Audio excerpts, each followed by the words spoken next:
ভারত কর্তৃপক্ষ কোনো প্রক্রিয়া ছাড়াই দেশটি থেকে হাজারো বাংলাভাষী মুসলমানকে অবৈধ অনুপ্রবেশকারী অভিযোগ তুলে বাংলাদেশে তাড়িয়ে দিচ্ছে বলে জানিয়েছে আন্তর্জাতিক মানবাধিকার সংগঠন হিউম্যান রাইটস ওয়াচ।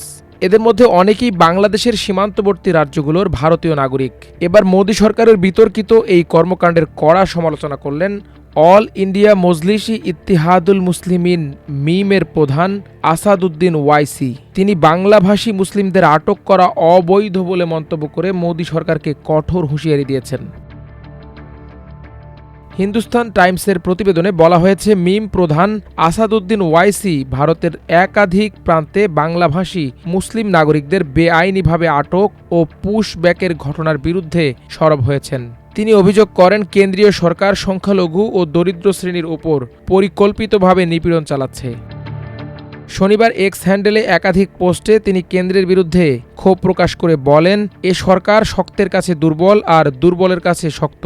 ওয়াইসি দাবি করেন, দেশের বিভিন্ন জায়গায় বাংলাভাষী মুসলিমদের বাংলাদেশি তকমা দিয়ে বেআইনিভাবে আটক করা হচ্ছে, অথচ এদের অধিকাংশই ভারতীয় নাগরিক।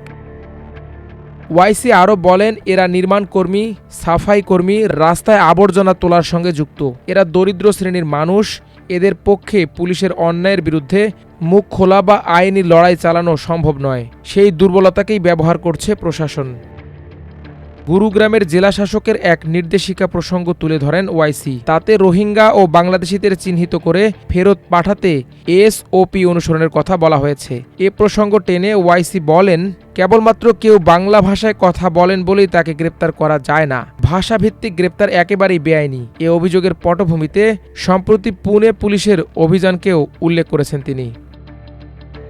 বুধবার পেট এলাকার একটি রেড লাইট জোন থেকে 5 বাংলাদেশি নারীকে গ্রেপ্তার করে পুলিশ। অভিযোগ, তারা ভুয়া পরিচয়পত্র নিয়ে ভারতে প্রবেশ করেছিল, পরে পতিতাবৃত্তির সঙ্গে যুক্ত হয়ে পড়েন। যদিও পুলিশের দাবি, ওই নারীরা জাল কাগজপত্র ব্যবহার করেই দেশে ঢুকেছিল। একটি মানব পাচার চক্রের সঙ্গে তাদের যোগাযোগ ছিল। এ ঘটনায় একাধিক ধারায় মামলা হয়েছে। ওয়াইসি অবশ্য প্রশ্ন তুলেছেন, এ ধরনের বিচ্ছিন্ন ঘটনার সুযোগ নিয়ে কিভাবে হাজার হাজার বাংলাভাষী মুসলিম নাগরিককে অবৈধ বলে চিহ্নিত করা যায়। তার বক্তব্য, সরকারের এ পদক্ষেপ এক ধরনের ব্যাকডোর এনআরসি। তার দাবি, এটি নৈতিকতার লঙ্ঘন। বন্দুকের মুখে কাউকে বাংলাদেশে ঠেলে দেয়া যাবে না। বিশ্লেষকরা বলছেন, হিন্দুত্ববাদী মোদী সরকার বাংলাদেশি তকমা দিয়ে বাংলাদেশের সীমান্তবর্তী রাজ্যগুলোর ভারতীয় নাগরিকদের বন্দুকের মুখে বাংলাদেশে ঠেলে দিচ্ছে, যাদের বেশিরভাগই মুসলিম। তাদের মতে, এই প্রক্রিয়ার মধ্য দিয়ে মুসলিম নিধনের নয়া ষড়যন্ত্রে মেতেছে মোদী সরকার। মাল্টিমিডিয়া ডেস্ক, আমার দেশ।